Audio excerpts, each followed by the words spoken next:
I'll just get started. Well, I think today I'm going to have more of a physio focus on today's session because biomechanics is, about quantifying movement, and I think it has to sort of be more specific to an athlete to actually make it make sense. Otherwise, I'm just giving you like a physics class.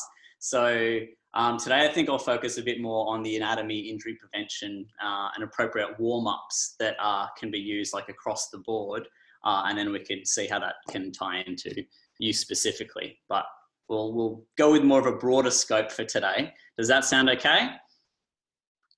Yep, sounds good.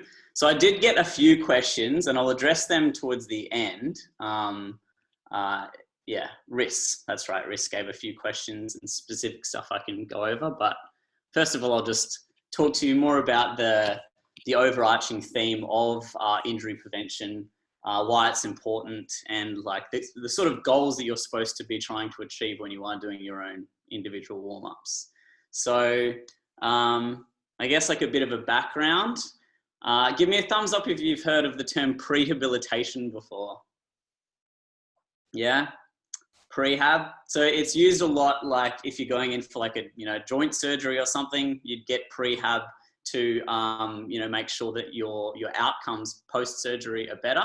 But they're also using prehab to say like injury prevention. It's basically exercises that you do to prevent injuries as opposed to nurse them once they've already been sustained. So it's kind of like quite popular now, but it used to be, especially with a lot of team sports, I think up until around the 90s, injury wasn't something that they'd really try to manage so much. It was like a variable of your sport. And if you got injured, then, we might just have to replace you with somebody else. But now they're really finding this massive correlation between injuries in a team, at least, and reduced performance. So, higher performance is always a good incentive for everyone. So now recently there's like a lot more on actually reducing injuries throughout all sorts of sports. Yeah, because it's tied to success or tied to player availability.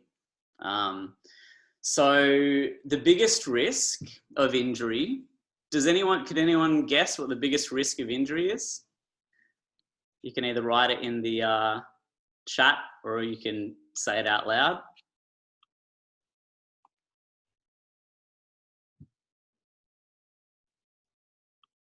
It's not a trick question. I actually have no idea. No idea?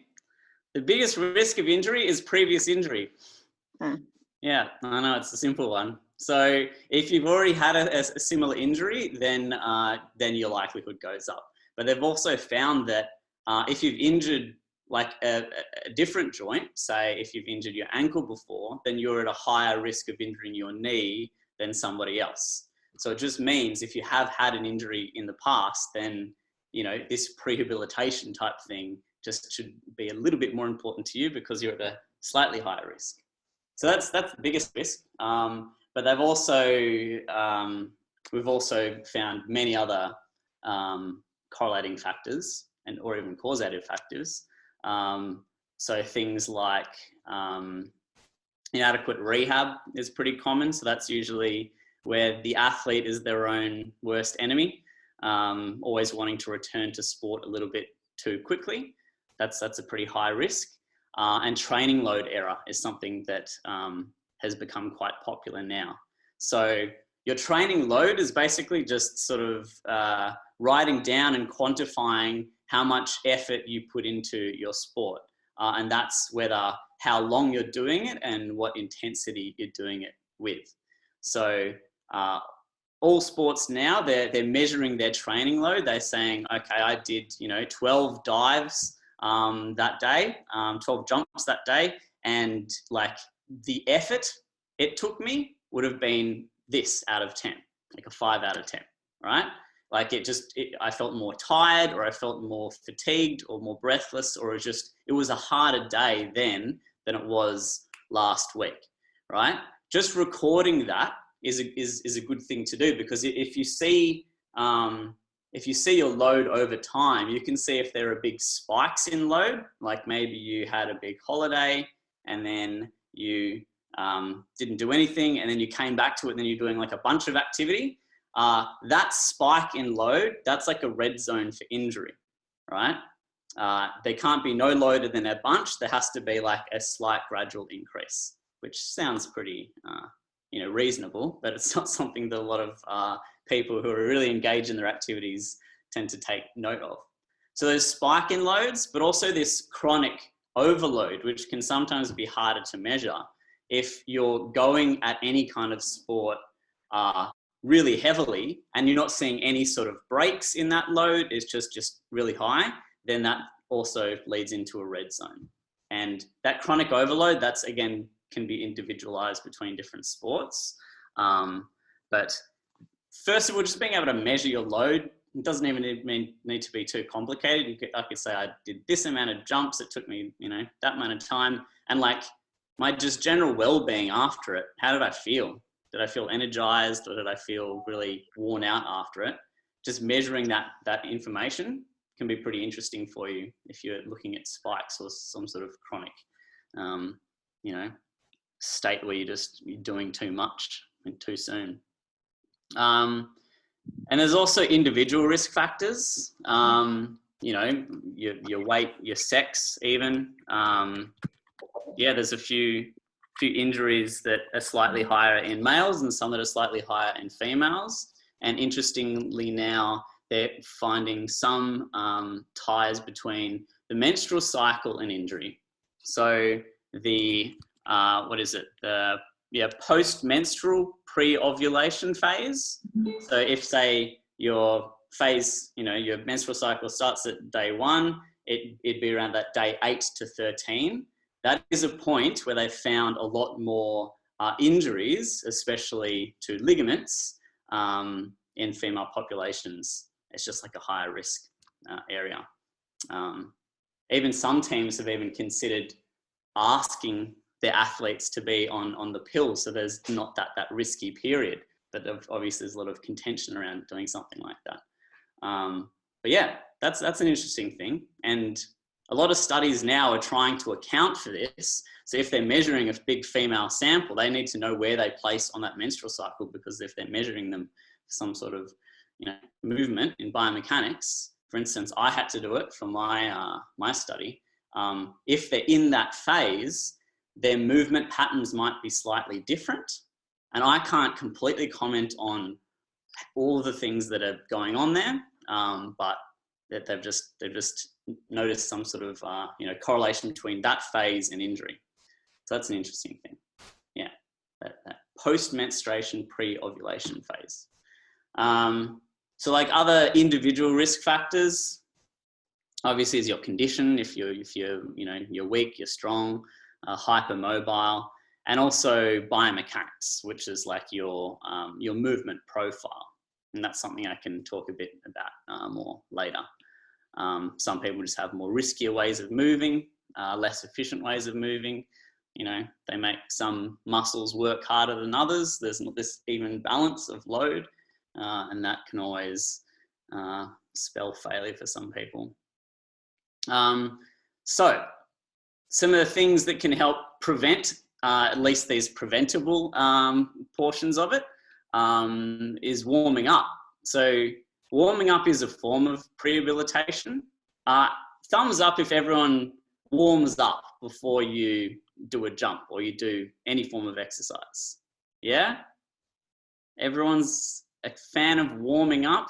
That's good. Everyone's used to the warm up. Okay. But what seems to be pretty confusing, and something I see a lot in my patients, is they don't quite know what warming up is. They might be warming up areas that are completely different to the sport that they're about to do.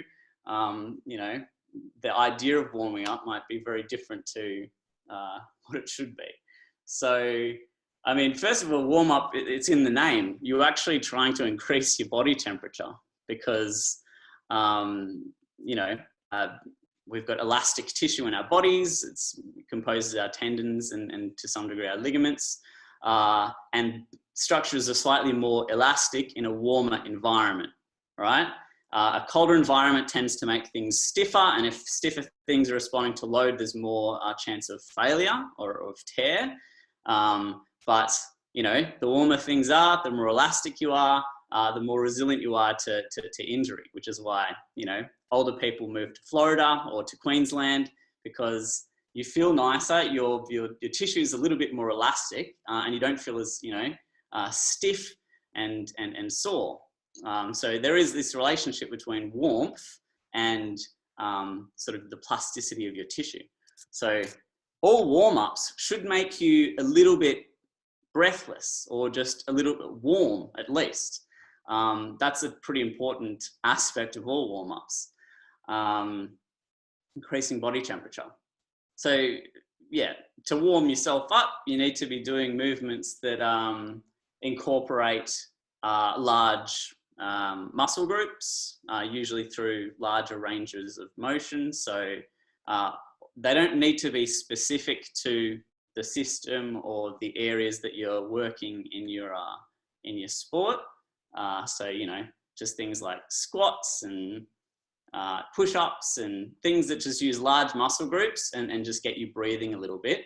Just going for a run is perfect.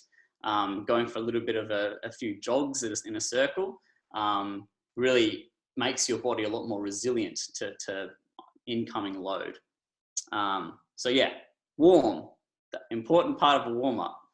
Now stretching is pretty, you know, it's a contentious subject. There's actually no evidence that backs static stretching to like at least injury prevention. So, you know, sitting down exercises where you're just stretching your hamstring, stretching your glutes and your adductors, and, you know, doing these, there's nothing to suggest that that helps you in any way, apart from maybe just, you know, feel a bit more limber going into some sort of movement. So static stretching is not too popular anymore. However, dynamic stretching still very important. So movements that get you to go through big ranges of motion, make sure that the muscles are put under stretch. What's that, sorry? Nope. No question. Feel free to ask some questions in the chat, and after every sort of bit, I'll come back and I'll try to address them. So I'm not just going to ramble on, because I can talk about this stuff forever. Yeah, so dynamic movements that get your body to move through large ranges of motion, put the tension in the tissue, but don't sustain that tension in the tissue. That stuff is important, because A, it can actually warm you up. It gets the muscle to have to respond to load and then offload.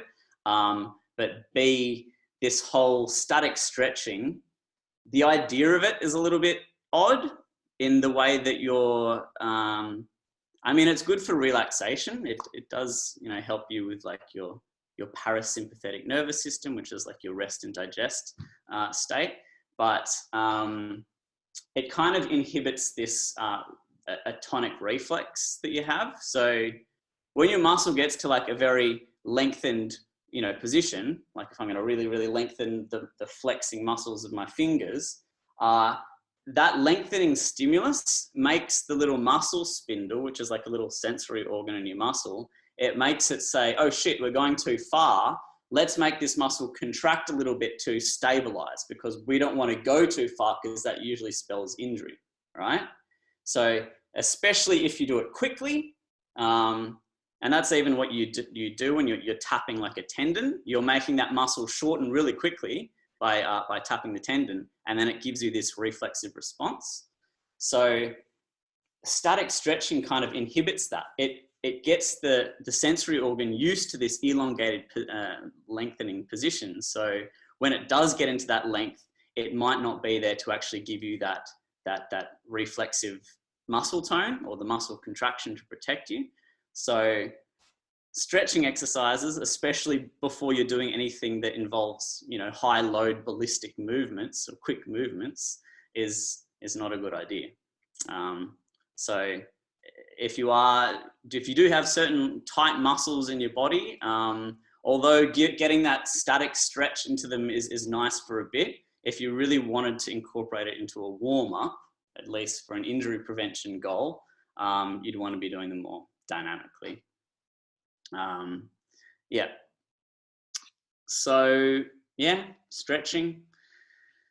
Other things you'd want to be doing is using multiple planes of movement in any kind of warm-up. So yeah, so I mean, for you guys, you'd be moving in multiple planes through the air. But by planes, I mean, you know, you can move in this direction, that's the sagittal plane. You can move in this direction, which is the coronal plane, and you can move in like this direction, which is the transverse plane. Yeah, there's three dimensions to this world. So what you want to be doing is doing exercises that get you to move in all three of those planes, ideally movements that actually incorporate all of those planes. So, I mean, I'll give you an example. This is sort of an exercise that I even do just at the gym. I just do it to warm up anything. So I'd get like a medicine ball or any kind of weight in my hands, and I'd be going from knee to over shoulder. It's simple. It's just this. You're swinging with a little bit of like dynamic movement, and the heavier the weight, the slightly harder that is, and usually the closer you keep it to your body.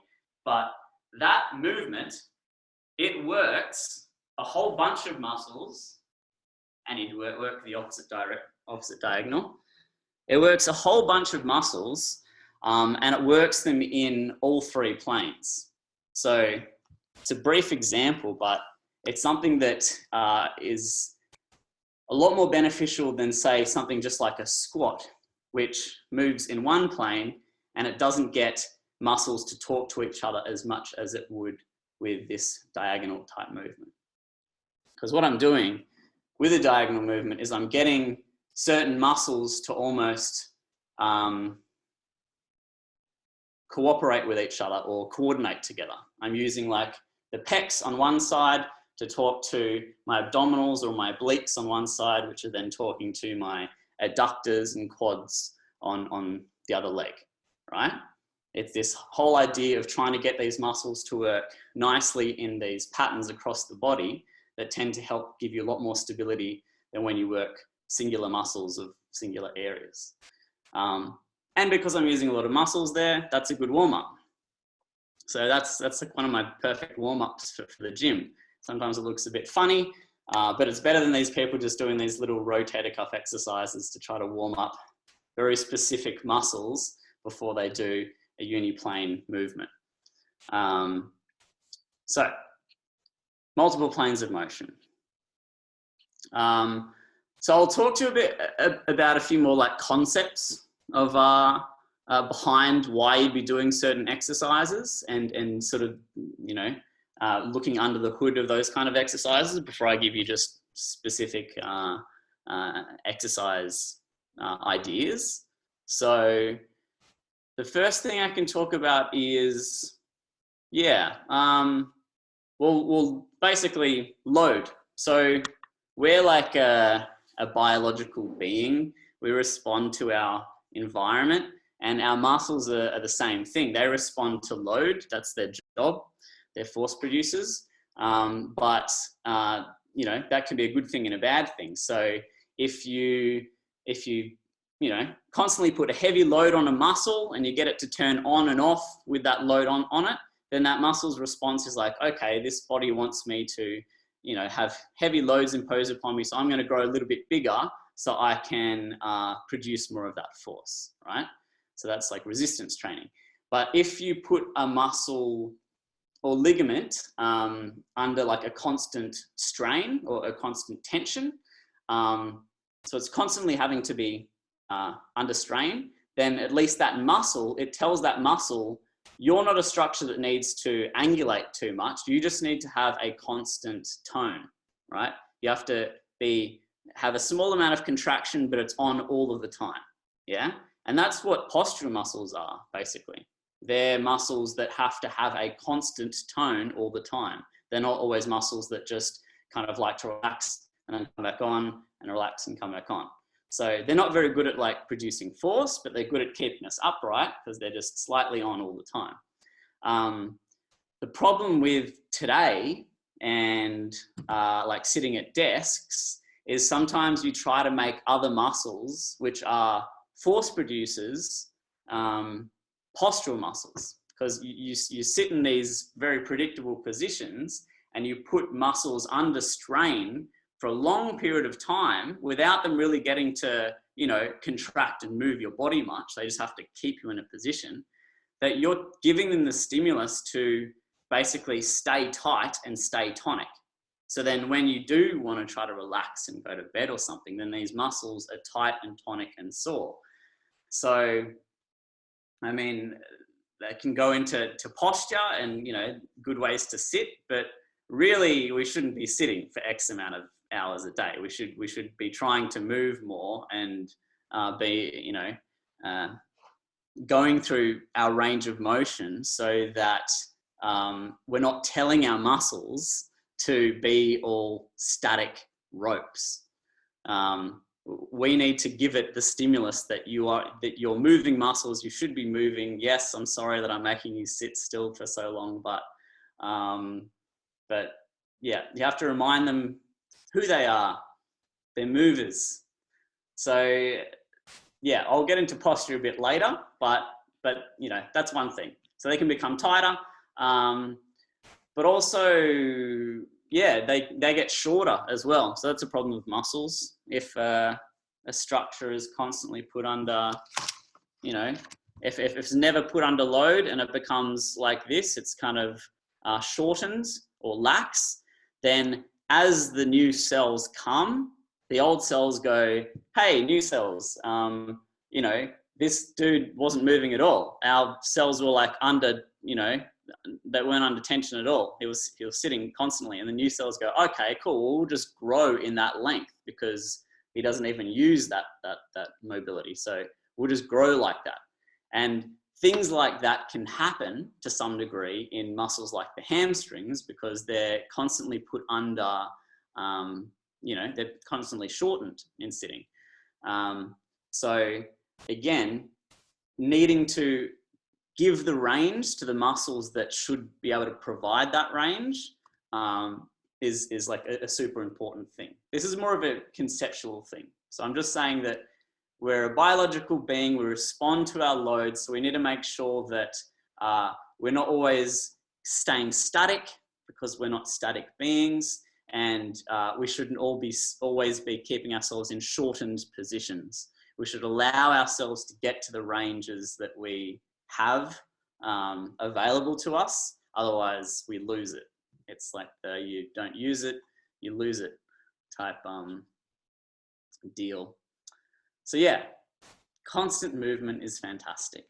And that gets me on to Neuro Mobility. So I remember there was a question about Neuro Mobility from Riss, and also I think we went into it briefly last time. So I can speak a bit on Neuro Mobility, unless there are any other questions based off what I've said previously, because I don't get a chance to speak like this to my patients. I could just fill up hours and hours of their time, but they're like, I got to get to work. I'm like, all right, let's get on with the treatment then. All right, well, I'll talk about neuromobility. So nerves, they're neural tissue. They conduct information from your central nervous system to your periphery, and they are relatively rigid. So they're like a continuous system, really, from your brain and your spinal cord and all of your peripheral nerves. It's a continuous web that has to basically rope around all of the joints of our body as we put ourselves into different positions. So they have to go around a bunch of corners to get to where they need to go. And neuromobility is sort of making sure that we're not making those corners too acute for them, or we're not making them go around too many corners, really. That's sort of the underlying reason behind it. Because, yeah, they need blood flow, the nerves, and if they're being put under constant tension, or if those nerves are having to be put around too acute corners, they can lack blood flow. And if they do, then they start to complain and annoy you. And examples like that would be, say, in a disc bulge, which is where, you know, your disc in your back between your vertebrae, it pops, and it usually pops backwards, right where that spinal nerve needs to come out of a small hole between your vertebrae. So it already needs to get out of a small hole. And here comes like a disc pushing into it as it's trying to leave that region. Can be depending where the disc bulge is. So it's occupying too much space. And then that nerve is therefore being impinged or pinched. And therefore it lacks a bit of blood supply, and the conduction of it is not as good as it should be. So that means it could lead to pain, because that nerve is trying to receive sensory information. And if it's receiving information and it's not quite getting it all because it's being blocked somewhere, it's missing information, then it usually says, all right, then there must be pain in the area, because if I'm missing information, something's going wrong. So pain, pain, pain. But also all of the motor information, the information that's going out to your muscles, that's being you know, interrupted. So therefore the muscles might have an effect in terms of being weaker. Or pins and needles is also a sensory region. So this is when you have, you know, adverse neural mobility, or the nerves, you know, don't have enough space as they're having to run through their course through the body, yeah, or they're having to go around too many corners.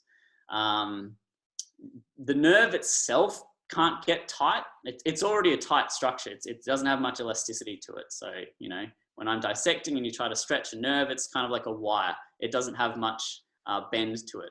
But the bone even has a bit of bend to it. You can sort of bend a femur slightly. Muscles and tendons have bend to it. Ligaments, you know, have a slight amount of give. So everything else in the body has some give except for the nerves, really. So the nerves really need their pathways to be clear. And so that's when we talk about, you know, stretching certain areas that are, you know, focal points of the nerves, and doing these neuro mobility movements, which basically help the nerves get used to moving through their regions. There's an idea where you can also sort of desensitize the nerve. If the nerve's not used to going around this new corner that has come about because of your terrible posture or a really tight muscle, then you can sort of get it used to this corner a little bit more by getting it to move more and more and more. And you sort of desensitize it, and then, you know, it doesn't get impinged around that region. So that's where this neuro mobility sort of intervention has come in really handy. So you can do neuro mobility for the upper extremity. So like the exercise I gave you last time, we could see if we could try to go through that a bit again today. But you can also do one for the lower extremity, which focuses on all of the nerves of your leg that primarily lead up into your sciatic nerve. So I'll go through those exercises, but I'll talk about about the sciatic nerve a little bit, because has anyone had any problems with the sciatic nerve or had sciatica before? Thumbs up if anyone has had problems with it. No? All right, cool. Well, it's just a common structure to get impinged, because it has to go through some of the worst corners of the body. So, I mean, it comes out of your lumbar spine, your back, comes out to the side, and then it branches downwards. So if your back is always in kind of a hunched position, already you're putting a little bit more tension on it. You're just giving it that little bit more.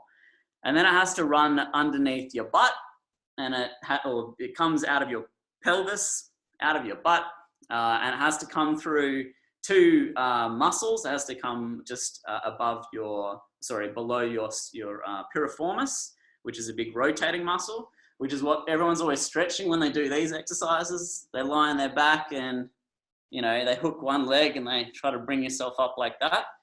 That's primarily a piriformis stretching exercise. So it goes beneath the piriformis and then above one called the superior gemellus. So those muscles, they're also in a shortened position when you're sitting. And going by what I said before, if you're always sitting, you're always keeping those muscles short, then the muscles go, well, if we're always going to be this short, we might as well not have the length anymore, right? So then they start to get slightly smaller or shorter, and potentially their tone might increase a little bit more. So that means when you do get up and start to move, those muscles could just be pinching on your prostatic nerve a little bit more, and you're aggravating it by sitting in a slump position. Your weight is actually down on those muscles as well. And then the sciatic nerve has to course in the back of your thigh, and your thigh is being impinged by the edge of your chair. So it's just basically a wire that's getting, you know, and a pinch here, a pinch here, a pinch there, and you're just keeping it in that position.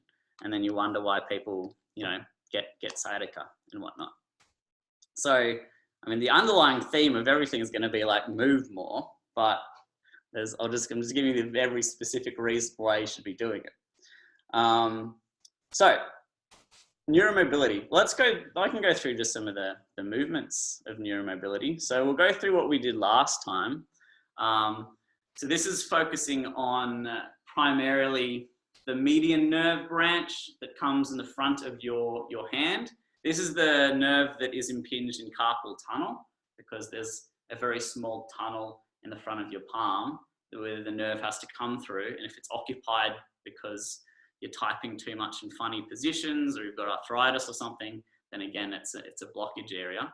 So having that palm face up, having your shoulder sit down, and then almost pushing your palm away from you by straightening your elbow, that already you tend to feel a long pull, maybe the front of your fingers to your wrist, to your hand, even to your bicep sometimes. Yeah?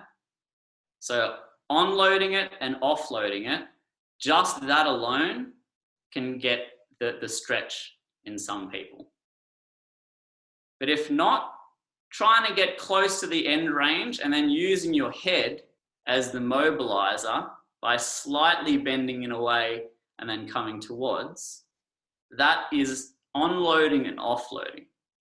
Now, the best way is to really fully offload it. So it's not staying under tension and you're adding tension and then taking tension away, but it's still under a bit of tension. Like, that's a bit annoying to the nerves. So really what you should be doing is you onload it and then you can offload it all the way. You can curl it all the way off. Onload, offload. Nerve has to go through all of its corners and then it gets to relax. Onload and offload. And then shake it out. I'd only give myself like 2 or like 3 or 4 of them, and see if you can try the opposite side. Very slow into the onload and then offload. Onload and offload. And I know it might be tempting for someone to give you a high five in that position, but don't let anyone do it, because if you're already in an onloaded position, the nerve is under tension. You don't want anyone forcefully extending your wrist right there. So, onload and unload of the upper extremity. So what you're also doing is you're stretching the structures that are always making the nerve have to accommodate for those structures. So you're basically trying to lengthen those muscles as well as letting the nerve move through its pathway. Any questions about the upper extremity one? Or you guys keen for me to show you a... You're not, the nerve itself doesn't actually stretch, you're just stretching the surrounding stuff, just creating a straight path for it. A straight pathway. Well, the nerve is put under tension, but the nerve doesn't stretch itself. Yeah, the structure can't stretch, really. Yeah, but it's definitely under more tension here than it would be here, And that is because the structures that's looping around there being put under stretch as well. Yeah. Structures are basically, you know, making it have to straighten more. But yeah, the nerve itself doesn't stretch. So does that sort of answer your question? Yep. All right.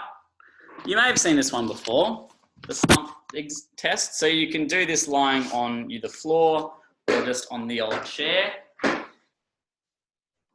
Having one leg here, I might have to bring that up a little bit. This is a common neuromobilizer. You're putting yourself in that slumped position, right? Because you know it's a position that actually puts the nerve under tension. Yeah, and you want to see if you can bring the foot up, and you might already feel a little bit of maybe calf stretch, could be a bit of a hamstring stretch. And you want to see if you can slowly hunch down into it. Now, as you hunch down into it, you might feel an increased stretch happening down your leg. That's one, because your pelvis is anteriorly tilting, but two, because you are putting a bit more of that neural tension. And then finally, and if this is already too stretchy for you, then I wouldn't get you to go any further. But finally is just to let your head bow down. And you might even just feel pins and needles in your foot if you get all the way down there. So the exercise I do here is keep the leg there and then basically stay from an upright position and do a very slow bow down. And then coming into an upright position, almost like really arching your back to offload it. And then a very slow bow, curling your back, and then seeing if you can bring your chin close to your chest. Now, this only tends to work if your toe is still facing up.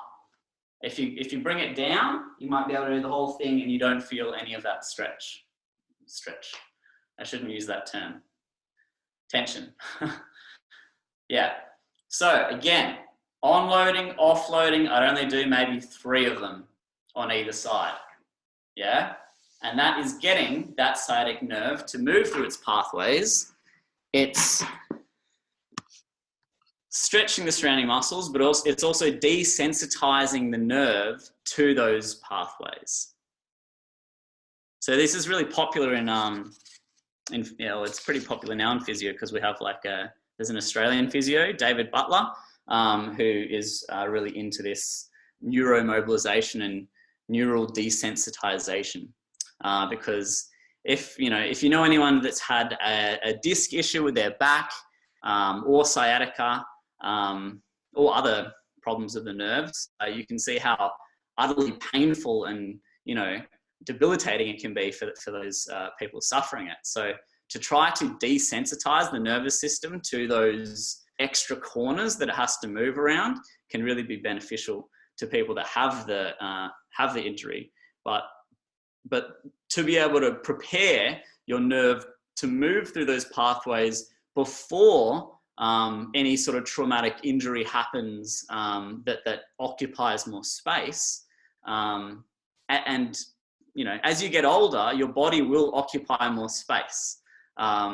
It's not only because of the weight you put on, but also arthritic changes will usually mean that little hole that the nerve has to actually come out will narrow to some degree.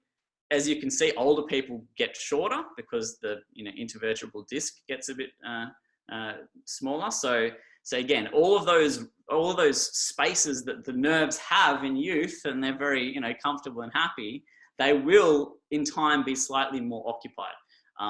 So this neural tension is something that we'll all probably have to experience. So being able to desensitize the nervous system to be able to move so it can still conduct its signals fine is a pretty good thing for longevity and well-being, I think. So I think it's like a small part of every every kind of injury prevention exercise, or just like sort of well-being exercise, should have part of that neural mobility aspect to it. I think, anyway. I'm sure that some of you may disagree. I'm always happy to argue it. So, neuromobility. So that's like another concept that I always think is an important thing when looking at programs. And movement variability. That's another interesting one. So movement variability. So yeah, there's a lot of work done on athletes and how they have performed based off what they did as a kid. So, some kids go straight into one sport and all they do is play that one sport. And then you expect, well, if they're just going to put in those 1,000 hours, then they're going to be the best athlete at that sport. But that's often not the case, because kids that have good movement variability and, have had this ability to be okay at lots of different sports and lots of different kinds of movement, tend to actually be better or more resilient athletes, because I'm sure there's a lot that goes into the actual mental processing of different circumstances, but it's also to do with their body's ability to withstand load in different directions and not be too overloaded in one direction.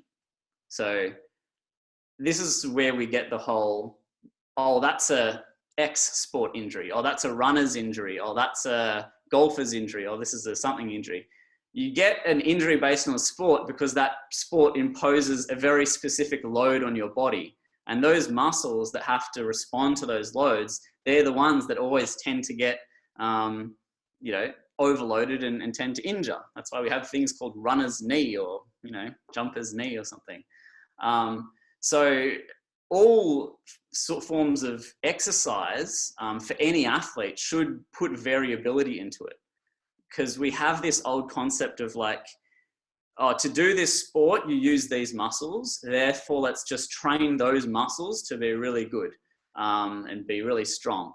But then basically you're overloading a very specific system of the body with specific angles and directions. And this is causing dysfunctional joints, because, joints that move in a, say the ball and socket joints, if you're always using the muscles that bring it forwards constantly and you're never using the muscles that bring it backwards, then that joint is going to want to just shift forwards slightly more in its socket, because all of the front muscles are always pulling it in that direction. They're always super strong, and the back muscles really get any attention. It's kind of a simplistic way to look at it, but the athlete forms around the sport, and it tends to make them more dysfunctional. Contrary to what you'd think. You'd think you'd just be making them this perfect being of that sport, but it's not quite the case. You lower their resilience. So kids that have always done one sport, they tend to have higher injury rates than kids that have, been doing a bunch of stuff. Which is why I think, I'm not a parent, so I probably don't have any good grounds to argue this, but I think kids should just be they shouldn't specialize in the sport until, till puberty or something. I think all kids should be just doing a bunch of things. Yeah, they should have things that they're more interested in and they want to excel at more. But I think they should just have this block of all kinds of movement and then find what they like and enjoy, and then maybe compete at that. But again, I'm not a parent and I don't have to drive kids to like 10 different sports on the weekend. So, it would be a cool thing to do, getting kids to have more variety of movement, because it sort of fits with what humans are, right? If you kind of look at us from like from an evolutionary or a sort of structural build, we're like the kings of the jungle when it comes to variety. So there's heaps of animals that can run faster than us, jump higher than us, swim, climb. They can do all those things better than us with greater power and greater endurance, but we're the only jack of all trades. Like our ability to climb and swim and run and maneuver, like, move sideways, is actually quite impressive. It's one of the only physical advantages we have over other animals. maybe endurance running. There's some evidence to suggest we're really good endurance runners compared to other animals. But anyway,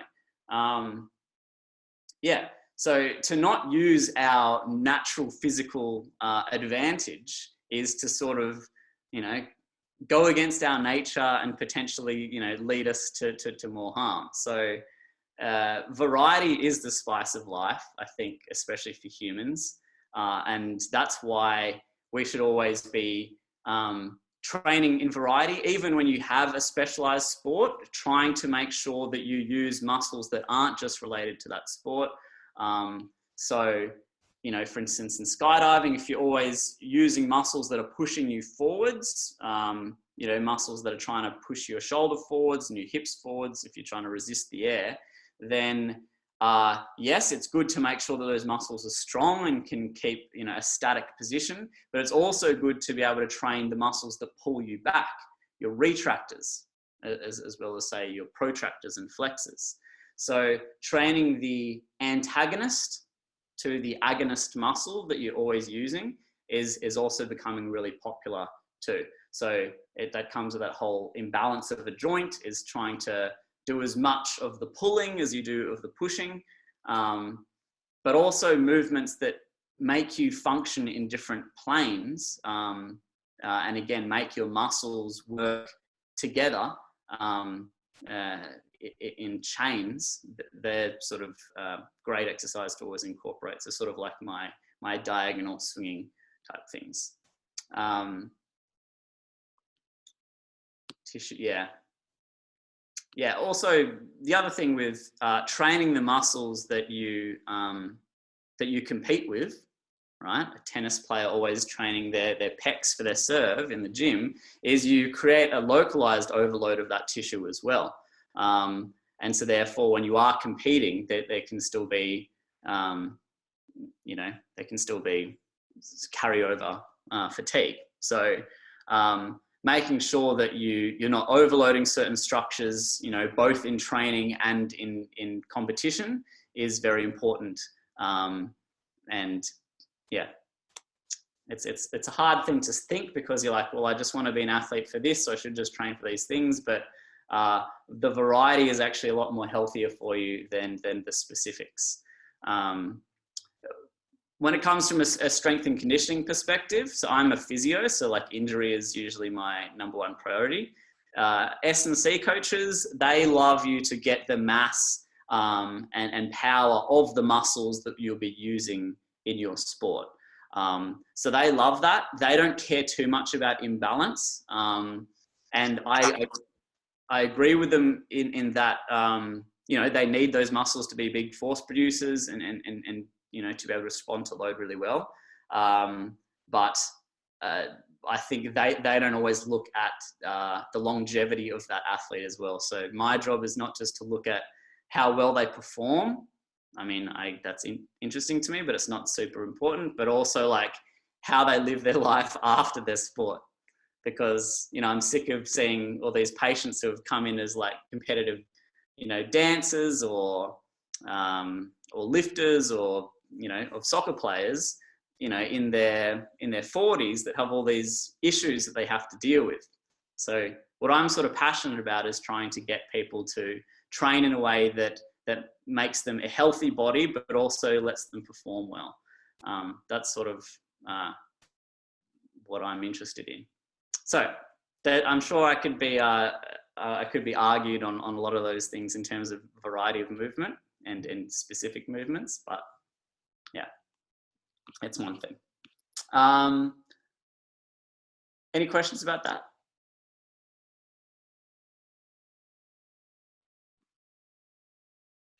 Cool. So I'll move on to like another interesting concept of movement, and then we can get into more, you know, some of the exercises, how that can tie all these things together. So proprioception, that's one interesting thing that's sort of also a part of my research. Thumbs up if you know it or you've heard of proprioception before. Yeah? Cool, proprioception. Most people, not everyone. Yeah, proprioception. It's a cool thing. It's something that's super hard to like quantify and measure, but it's basically your sense of movement.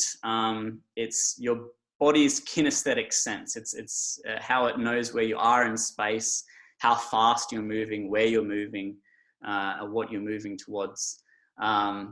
So it's this concept. It's not a concept. It's real. It's that your muscles have two functions. Your muscles are like force producers, but they're also sensory organs. And like 80% of all of the nerve fibers that are going to and from the muscles are actually coming back as sensory organs. They're measuring where you are in space. So my muscles aren't just there to flex my fingers. They're there to feel that they're here in space, and then they're moving to here in space, and then they're moving to there in space. And that tells my body a whole lot of things so that I can actually know that without, looking at my hand, I know that I'm holding up 3 fingers, 5 fingers, 1 finger, right? Because not only because I can feel it with my hand, but I can sense how far muscles are stretching, and then that gives my body or my brain an idea of where I am in place. And so that's super important for sports, because for at least for performance in sports, your muscles need to be contracting at the right magnitude. So not too hard, they have to contract just right. They need to do it at the right time. And they need to do it in an exact sequence with the surrounding muscles. So to throw a ball, you need like all of those things. You need muscles to give you force, but in a timely manner, in coordination with all these other muscles. And that's why if you throw with your right hand versus your left hand, sometimes power isn't too different. It's more of your sense of movement and the proprioception between your right hand and your left hand. And you can see how, uncoordinated it is in your opposite side sometimes. It is for me. I'm training to try to throw my left hand and try to not make it look awkward, but I still can't do it. It just looks like something's wrong with my chest. Like the chest pokes out.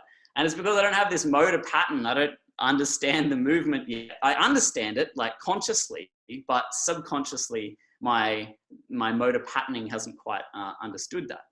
And this isn't just a thing for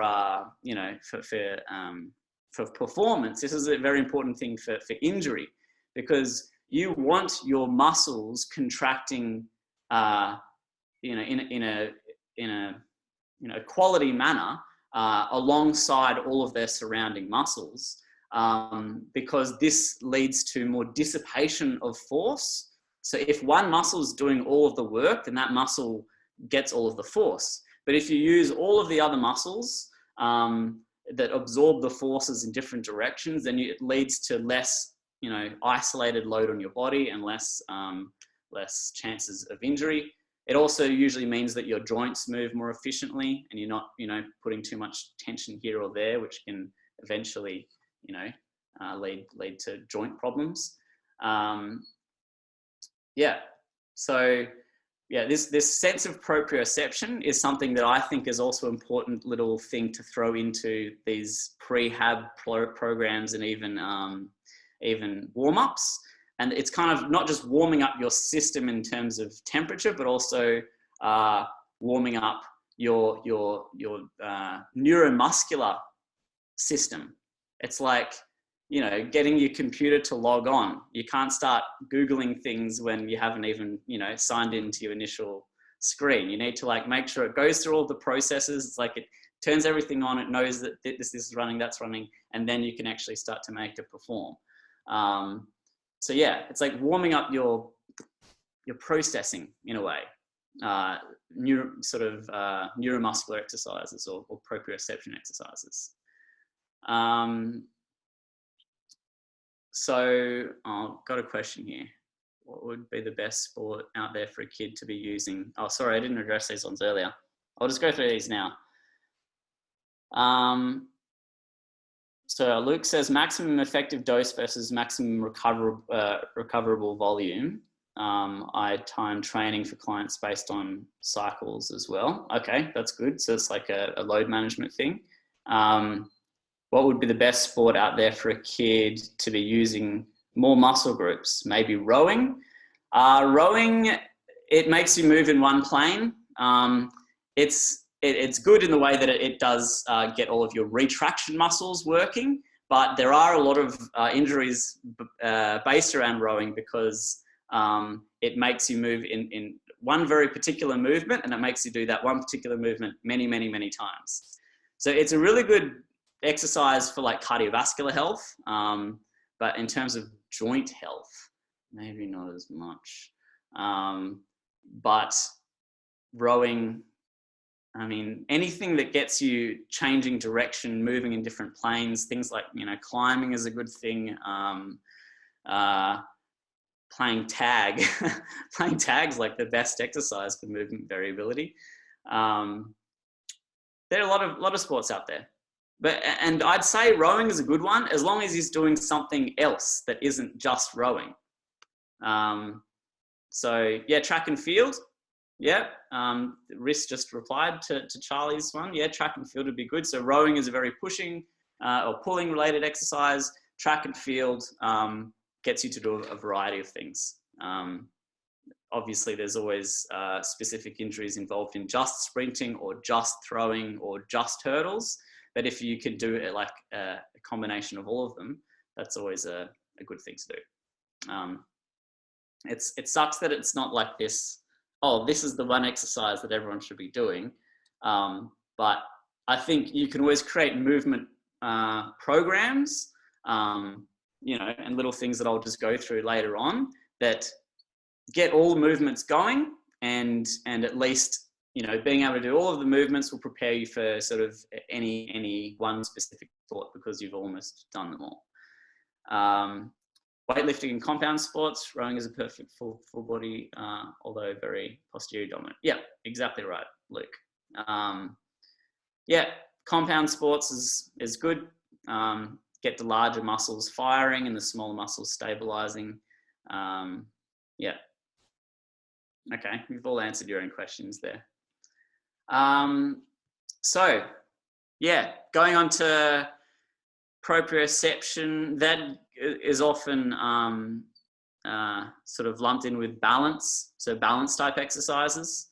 So one good balance exercise, and I got this from my time in track and field or in sprinting, is doing cyclic movements with your foot while your other foot's trying to have to balance. So you're using large muscle groups on one side and getting a big range of motion, which is good for two things, for getting your warmth, getting the muscles firing and going through range of motion, while the other limb has to be static and keep you in place, and using all of your agonist and antagonist muscles.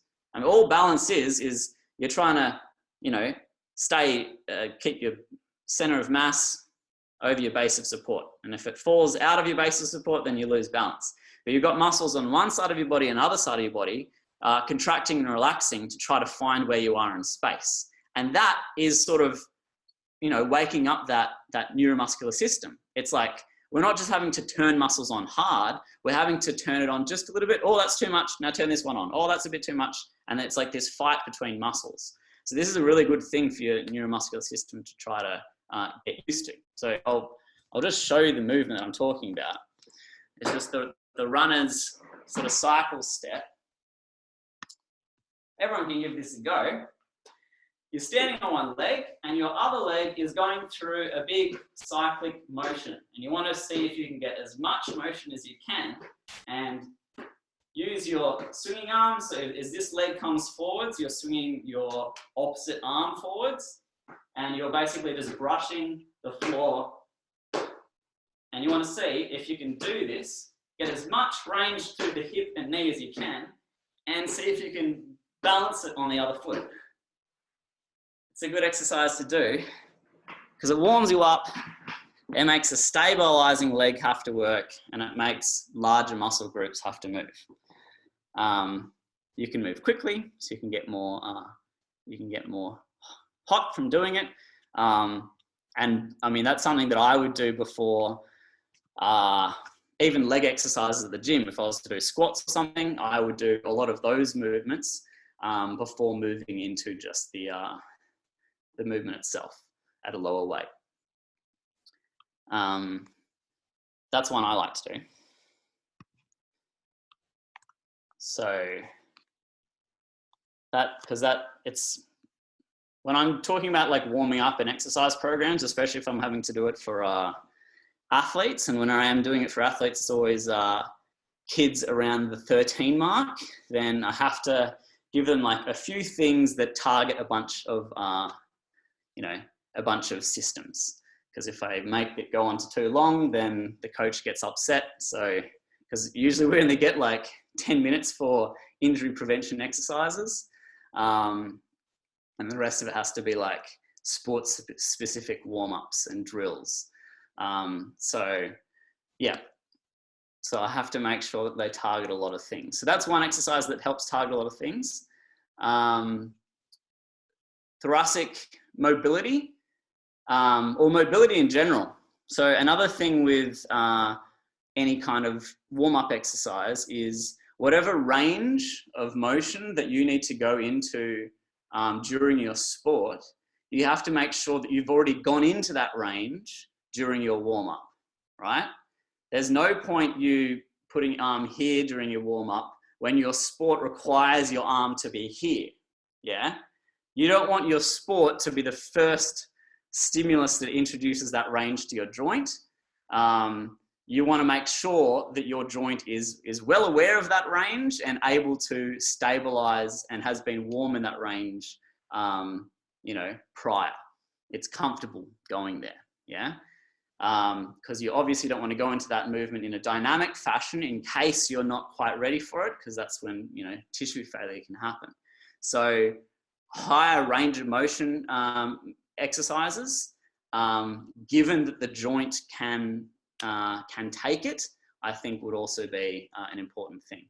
Which is again why I'm such a big advocate of my rotation exercise, because for the shoulder, and I'd usually have this as more of like an 8 kilo thing. For the shoulder, I get my shoulders come into full on internal rotation, adduction, and then I get it to come into full external rotation up here, yeah? So it's going through all of my rotation movements, and it's having to decelerate the mass to come here. So it's having to contract in an elongation manner, stop it, and then force against it. So this is a really good exercise for shoulders, but it's also good for the legs, because you can almost come down as if you're putting all of your weight on one leg, and then you're pushing through the heel and the foot to bring yourself back up. So it's almost like I'm doing like a single leg jump in a way. And especially if there's more weight on here, then you feel that leg that you're bearing weight down onto pushing you up. So it's a perfect exercise in getting the muscles to talk to each other, but also getting a lot of range, especially out of the shoulder, which is something that you usually want, especially if you're doing any kind of overhead type exercise. So, so those are some of the concepts that I always put into an exercise. Some form of proprioception, or neuromuscular waking up, a full range of motion, making sure you're increasing body temperature, making sure there's sort of a variety of movement. We're not just doing uniplane robotic type movements. Once we started talking about planes, once we said there was a sagittal plane, a frontal plane, a transverse plane, we started moving in those planes. We started inventing exercises that would strengthen those planes. So we started doing, okay, the obliques, they are rotating muscles. So let's make us do a pure rotation movement with our spine. We can sit down, do our Russian twists or whatever. And yeah, they activate the muscles, but usually like we have this isolated muscle theory where we're like, to make sure that that muscle's strong, we need to somehow isolate it from all the other muscles and get it to work by itself. And this is like from a very physiologic point of view of like increased strain makes muscles strong. But then there's this neuromuscular point of view where muscles actually get their strength from perfect sequencing with other surrounding muscles, because, you know, one strong dude isn't as good as two marginally strong dudes. Yeah.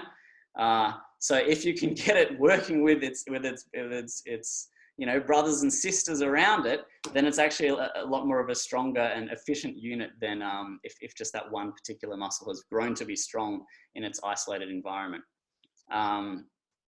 So when it comes to core type exercises, I like to do a lot of rotation based stuff. I mean, I like to do a lot of hanging stuff, but I think that's also from climbing background, because when you're hanging, you're having to lift your legs, use your, you know, well, some of your quadriceps, your hip flexors, and then you're having to make sure your hip flexors almost connect with your abdominals, which then connect with your shoulder muscles, which are sustaining you from up top. So exercises like that, even exercises you can do on your chair, where you're holding yourself up and then you're bringing a leg up. So I'm not hanging at all. I'm just doing leg raises. And I'm feeling that my abdominals work quite a lot, and they're having to work within a mesh of my pecs having to contract and my legs having to move. Yeah. As opposed to just the single lying down and doing, you know, crunches, which is still fine. But if I'm gonna, you know, manage my time well with an exercise program, I try to get everything in there. So now I can talk about a bit more specific related stuff. So if anyone has any more questions based off the stuff I've spoken about now, feel free to throw it in. But I'll go through some of the questions that Riss sent, and I can talk a bit more specifically about rotator cuff stuff, and like say the exercises. I think some of the throwing exercises, getting yourself stable in this range, was something that was of interest. So let's say, yeah, Riss had, he asked about Neuro Mobility. Exercise prevent rotator type cuff injuries.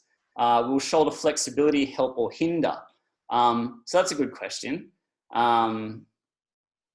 So, all right, mobility. So mobility of shoulder mobility, it's usually, you know, saying how far a shoulder can go and what is stabilizing that shoulder in those ranges. So if you have a hypermobile shoulder, that usually means the joint capsule or the passive structures, like the ligaments around the shoulder, are maybe allow more movement. Yeah, not more movement than they should. They just allow more movement than other people. And that could be because, you know, you've made it go into a lot of range of motion, you know, throughout time, and that time has given it more range. So in a joint in that circumstance, you'd want the muscles around that joint, the stability muscles, to be very compliant.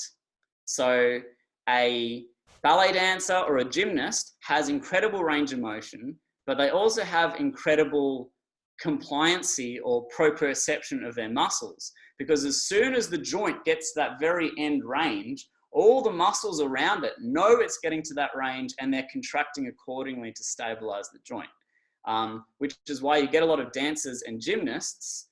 They're super fit, you know, pictures of health in their youth, and then when they get to a certain age, they keep the mobility, but they don't keep the proprioception and the strength of their muscles. So therefore they get a lot of joint issues, because they're getting all of this range without the muscles being there at the right time to hold them in. So I wouldn't train shoulder mobility exactly for an already hypermobile shoulder, but I would be training a lot of these reaction exercises like we went through with the throwing stuff, and I'll go through a little bit more of that, because it trains the muscles not just to be strong, and it's kind of hard to train the rotator cuff muscles to be like strong, but really you want them to be compliant. You want them to be able to turn on at the right time, be very reactive, and also be good at positioning the shoulder.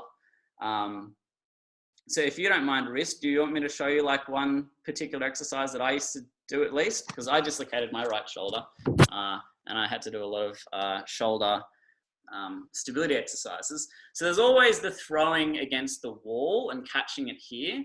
But I used to do, or I used to like to do a lot of, the physio didn't tell me, I just kind of came up with it myself, with like a foam roller, or you can have a pillow or anything underneath your back. So I'll make sure the camera can see me. So I'd have the foam roller, I'd have my ball. So I'm lying on it, just like a thoracic mobility type exercise, because it keeps my torso strutted up a little bit. And all I'm doing is I'm going to try to throw here. Now this is difficult because I'm having to contract my muscles and basically reposition my hand in a difficult position. I can use my other hand to help my, relax my neck a bit. But sometimes you throw it a bit too over and you can sort of push through your heels and let yourself come up on the foam rollers to try to make those catches. But you're training that reactability of your shoulder muscles in this range. Now, gravity is working against you here. So after maybe 20 throws, your arm gets a little bit tired. It gets tired of having to work against gravity to gently throw that ball. So I wouldn't be using a very heavy ball, like a tennis ball's good enough, but you're getting in that range of typical instability. These are exercises we give to people with unstable shoulders to see if they have like apprehension. So you want to stay outside of the ranges that you feel uncomfortable, but then once you get used to it, you can be doing these throws and seeing how accurate you can be to try to actually catch it back into your hand. And what that's doing is it's making your muscles not only contract to internally rotate, to throw, but also having to reposition your hand in the right position to catch the ball and then decelerate into external rotation. Yeah? And it's having to make them do that at a very timely manner. So it's really good for reactivity, reactiveness of those shoulder muscles. And you can see it's actually surprisingly tiring because this is really the function of the rotator cuff muscles. They're repositioners and they're stabilizers. They're not so much force producers, which is how we typically train them. So we typically train them with, a TheraBand, and we like to do external rotation and internal rotation. What we also don't know is we've got this massive thing called a deltoid here, and it has a much bigger moment over internal rotation and external rotation. Because it's a bigger muscle, it's further from the joint, so it has more leverage, and it's very good at doing that. But it's super shit at actually stabilizing the joint and keeping it congruent, but it's really good at moving you into internal rotation. Even your pec major is an internal rotator as well. So you have larger muscles that help you with this, and it still trains your rotator cuff, but it doesn't tell it to be reactive. If anything, if I do give these, we give them like post-operation just to make sure we can activate the muscle fibers. But if I was to strengthen the rotator cuff muscle, I'd get to strengthen it through range. So not just rotate out and rotate in, but hold that outward rotation through movement. So a good example here is holding onto your TheraBand, doing your typical outward rotation. So now my forearms are about 45 degrees out, keeping that angle and then pushing. And then I try to bring my elbows back in, and then I bring my forearms back in. So what I'm doing here is I'm externally rotating. I'm activating part of my rotator cuff muscles, my supraspinatus, infraspinatus, and teres minor. And then I'm making them having to contract as my shoulder moves through range. So they're having to stay active through range as opposed to just on and off. On, out, in, down. Again, I'm going out with the forearms. I'm pushing out with the fists in that 45-degree angle. I'm making them span out. And then as I come in, I'm drawing the elbows in, so they're coming back at that same angle, and then I'm relaxing. And that feels really tiring on the shoulders, because you're using your large muscles to do what they do best, which is move, like your big delts and your traps and whatnot, your rhomboids stabilizing your shoulder blade. But your rotator cuff muscles, they're having to rotate and hold, stabilize as the movement happens. So it's a better, you know, you're getting everyone in the family to work as opposed to just one. Everybody's doing the driving to the coast, not just your mum. Yeah? Sharing the load and also getting the muscles to do what they're sort of there to do. So if you look at their anatomy and their function, you can say, well, based on their size and their position, this is the best thing that they can do. You know, these exercises are based around that. So yeah, that's a long-winded way to answer that question. So yeah, a bit of strength and a bit of reactivity for rotator cuff muscles, I'd say. I got another question about pain in the AC joint after flying a lot. Belly flying, why would this be? And do you have any exercises that may prevent this? AC pain. So AC pain is the acromioclavicular joint. It's where your clavicle, your collarbone comes up and attaches to your acromion, which is like the roof of your shoulder that comes from your scapula. The bony roof of your shoulder. It's like a bone sitting on top of like that. So it is put under strain in extremes of protraction, extremes of retraction, even extremes of depression. Yeah, they're the things that tend to put it under more strain, that joint. So it's usually based around where the scapula is positioned. So the more stable the scapula, the less strain tends to be put through the AC joint. Unless it's just an achy joint because it's been irritated, then it just doesn't like those positions.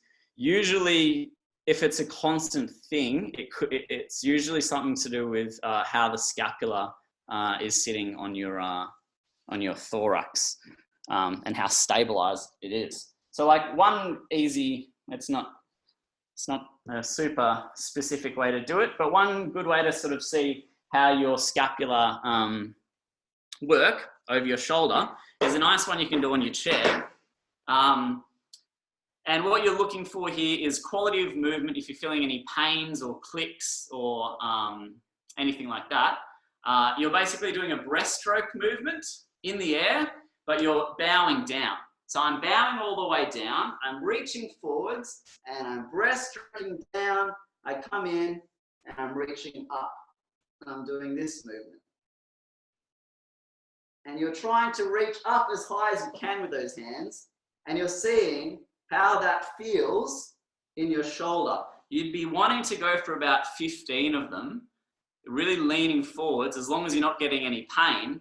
And if, again, it's not a super specific exam, but if you're feeling, say one shoulder is feeling a lot more tight in, say, the upper area, or one is like really sore at the front of the joint, this can tell you, you know, potentially, you probably need other tests as well, but this can tell you that maybe there's an imbalance of muscles around that shoulder blade, yeah?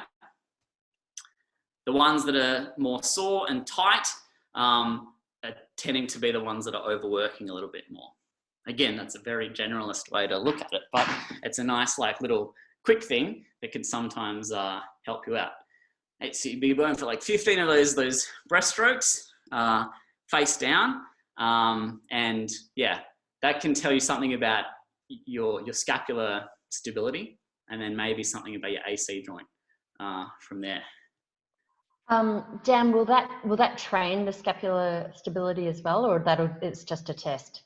Yeah, it can be used as both, which is perfect. So I wouldn't put any load there. I mean, you could even like hold on to like a tennis ball in either hand, like even a small amount of load sometimes feels pretty heavy for the shoulder in that range. But what you're really looking for with that exercise is if you are feeling this asymmetry, like in terms of this shoulder bunching up too much, try to think about it and try to think about deactivating it in a way, like try to maybe bring that shoulder down a bit more. If you can look at yourself in a mirror, so if you've got a mirror right in front of you and then you're doing it, sometimes you can see one shoulder's up slightly more, one can reach up a little bit further, and you can use the mirror to try to get sort of a bit more symmetry between the shoulders. That might help a little bit as well. But yeah, being able to go through that nice range, you're making your shoulder blades having to protract, laterally rotate and go through this kind of circumduction motion. All of the movements of the shoulder really in one. And then if you can try to at least train that pattern well, that's that can help a lot of shoulder issues. So another thing I wanted to quickly touch on was mobility of the back and like sort of spinal mobility. So one thing I'd encourage everyone to try to do is like the popular yoga, Pilates, thread the needle exercise, and see how much difference you have between the sides. So this is a simple 4-point exercise. What you want to do is try to reach down to see if you can try to touch the shoulder to the ground, and then come all the way up and reach up as high as you can, and sort of mark on the wall or on the roof where you can reach to with one hand.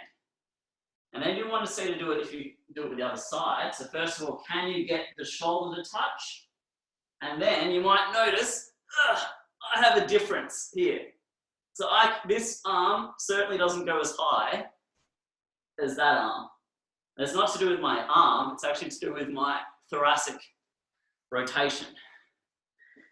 So that exercise, it's a test and an exercise.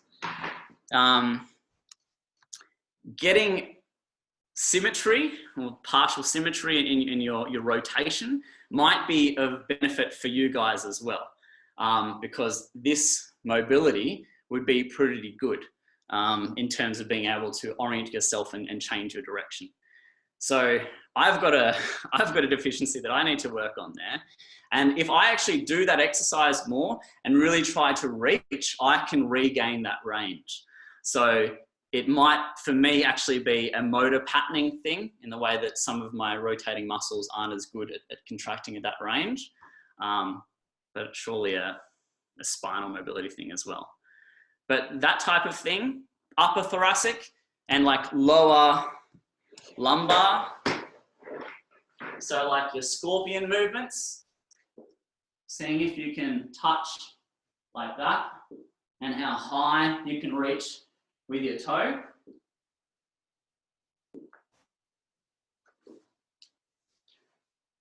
That's working more lower lumbar mobility. Those exercises are good because I'm assuming in your sport, thoracic or spinal rotation is a thing that you're always having to deal with. And this is getting your spine to get into those extreme ranges, before you go into your actual jump, where those extreme ranges might be necessary. So you're activating muscles to get you there, but you're also getting the joints used to those ranges. So that would be something specific to you.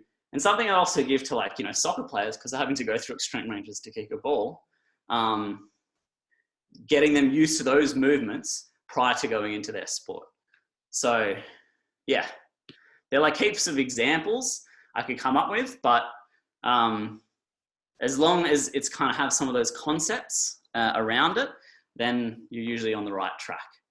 And finally, the other questions, there was AC. Oh yeah, interested in dynamic volleyball type exercise for shoulders, absorbing impact. Okay, we kind of went through that. And I've been doing medicine ball slams to either side of my body, trying to increase rotational core strength. Do you rate this or have any better suggestions? Yeah, so yeah, the like Russian twist type stuff is good. I guess it also, oh yeah, are you dropping it onto the ground? Yeah, slamming it, like holding it above your head and then just slamming down to either side.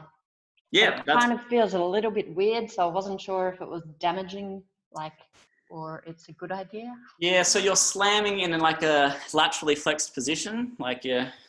Yep. Yeah, that's a very stiff position of your back, and then to try to contract maximally in that position, especially in repetition, it could I'd say maybe not focus on directly to the sides. I'd say maybe like if you've got wide feet, maybe one is just on the outside of one foot and one's like just on the outside of the other foot. I wouldn't be going right to the side of those ones. Yeah. So you're getting a bit of rotation in there, but I wouldn't be giving you too much acute rotation and force. Yeah. So there's a question here.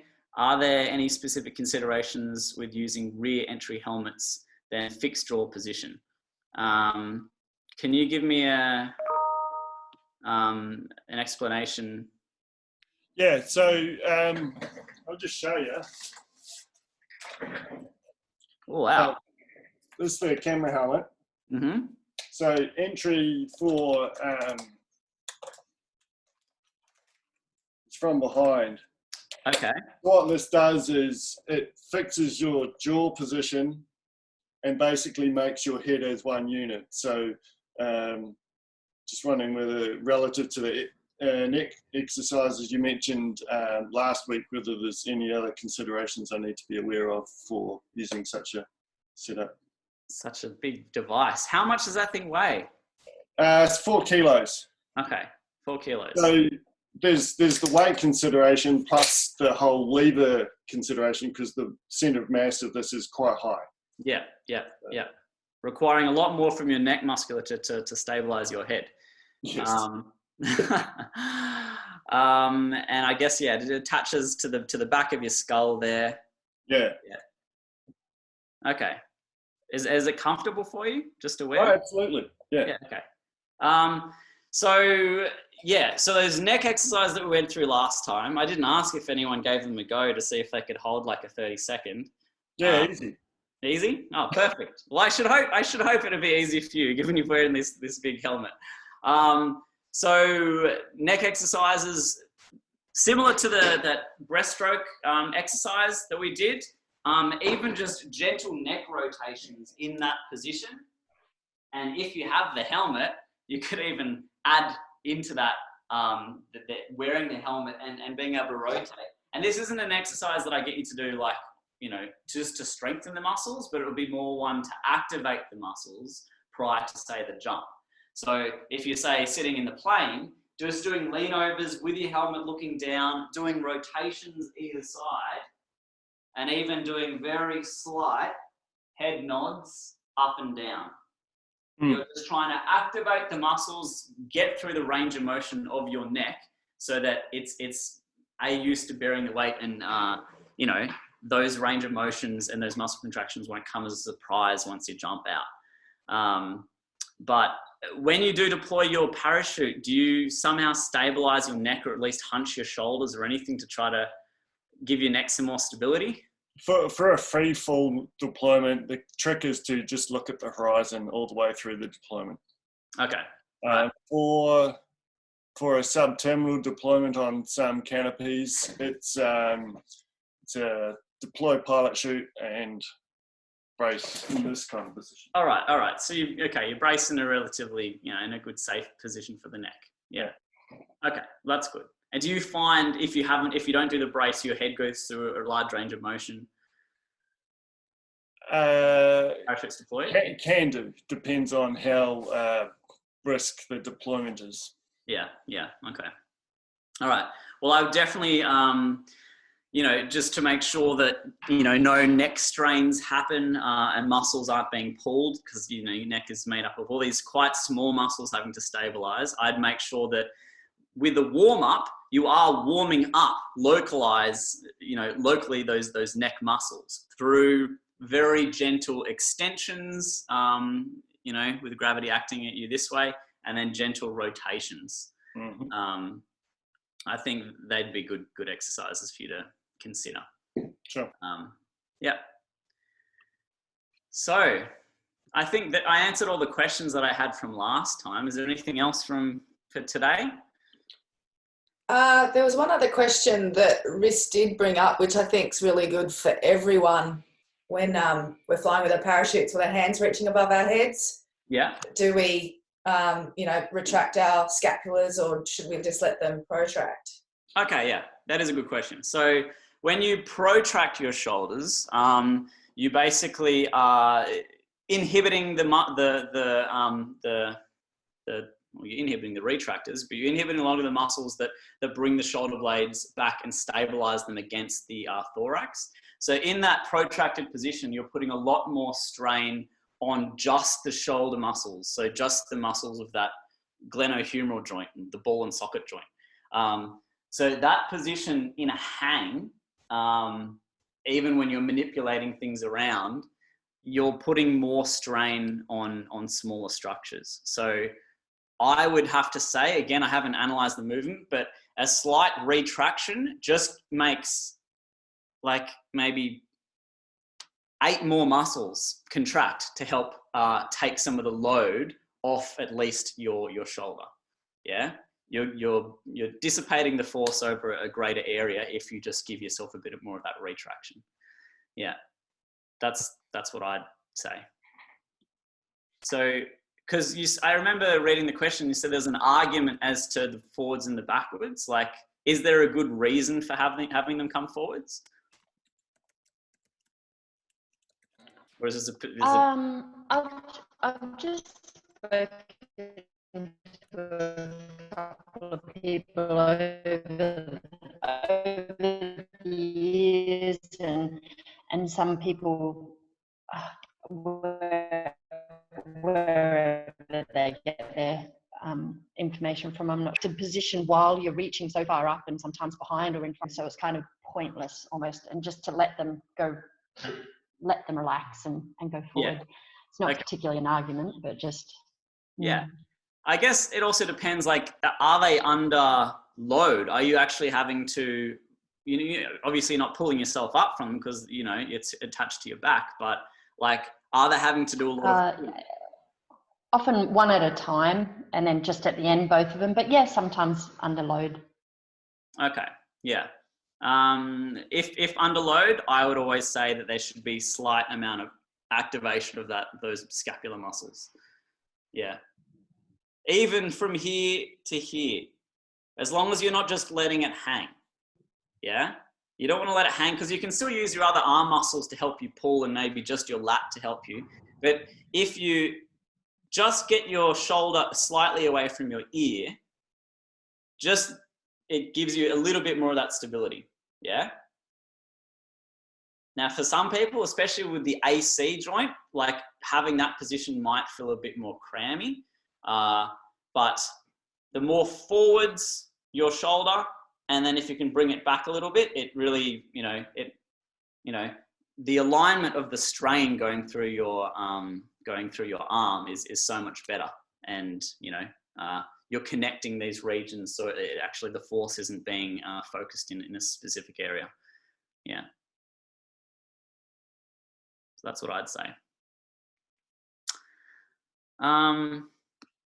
So yeah, that's all I had to go over today. I just wanted to go through all of the main blocks of the things that were important considerations for prehab and injury prevention. And seeing how that could fit into you guys and the routines that you have when you do have some time between jumps and before your first jump. So another thing I'd probably want to drive home is that because your sport involves a movement and then a bit of rest and then a movement and a bit of rest, doing your warm up at the start of the day does not help you for the last jump. You need to be doing a small amount of some sort of warming up exercise or some sort of routine in those intervals as well. I know it sucks to hear it. You can't just get it out of your way because you have to think about, what are you doing? You're trying to warm up your body. You're trying to activate muscles. You're trying to go through range of motion. Doing it once in the morning is not going to give you that same effect. It'll give you a decreasing effect over the day. So, I mean, if you really care about it, you keep it going. You keep your body ready for the crazy loads that you're demanding of it. Hey Dan, I sent through a question as well, but I'm nowhere really out of time, so I'm happy to receive an answer separately. Oh yeah. I just wanted some maybe top tips if we're doing a longer training camp. Sometimes it's 1 week, 2 weeks, whatever. You know, we're all making a big commitment to be there and stay there, so we may have niggles and injuries. Do you have any top tips on how to stay on top of those and still keep going for a training camp? Yeah. So all of the little niggles that you have, just making sure that you. So things that reduce muscle tone or specific muscle tone will tend to help, because you don't want to go through an exercise like a championship where you've got a little niggle at the beginning and then that muscle tone's increasing because it's slightly getting sorer and sorer. So things that like rolling things out or trying to get, doing trigger point release can help at least in decreasing the muscle tone in that short term, because the buildup of muscle tone can tend to lead to further failure. So things like that. Again, making sure that your body is warm before every movement. But it's always down to the individual injury as well. Like if you do have a physio, I'm sure they'll have much better answers for you than just a general term. Do you have any specific things that you want me to answer? I know it wasn't specifically to a body part, just any general tips. Thanks. Yeah, general tips. I would always suggest some sort of group session. If you're all together somewhere, making sure that you have a allotted time, like I'm sure you already have meetings and other things that you all do together, but having allotted time every morning for some form of mobility or warm-up session. So when I follow sort of youth soccer teams to championships where they're having to play 2 games for a week, we make this a regular process. So they're all part of it. They see how important that is to, take care of their bodies when there's this one point in time where they're having to do a lot with their bodies. So yeah, I'd say team mobility exercises, team Pilates classes. You've got some Pilates teachers there. Do things more together. And because if you're always relying on yourself to do it just by yourself, you tend to come up short a lot more. That's what I'd say.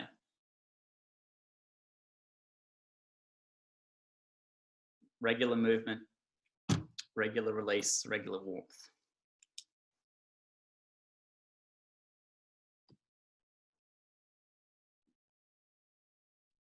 All right. Awesome. Thanks, Dan. You're welcome. Does anyone have any last quotes? We are a bit over time, but anyone have any last questions before we super quick. What about massage during a training camp? Yeah, so massage affects the same goals in terms of reducing muscle tone and warming tissue. You don't want to be aggravating injuries with massage, but yeah, I mean, massage for increasing localized metabolism and whatnot is fantastic. Yeah. So if you get a masseuse following you around to your next tournament, that'll be perfect. Put that in the budget. That'd be great.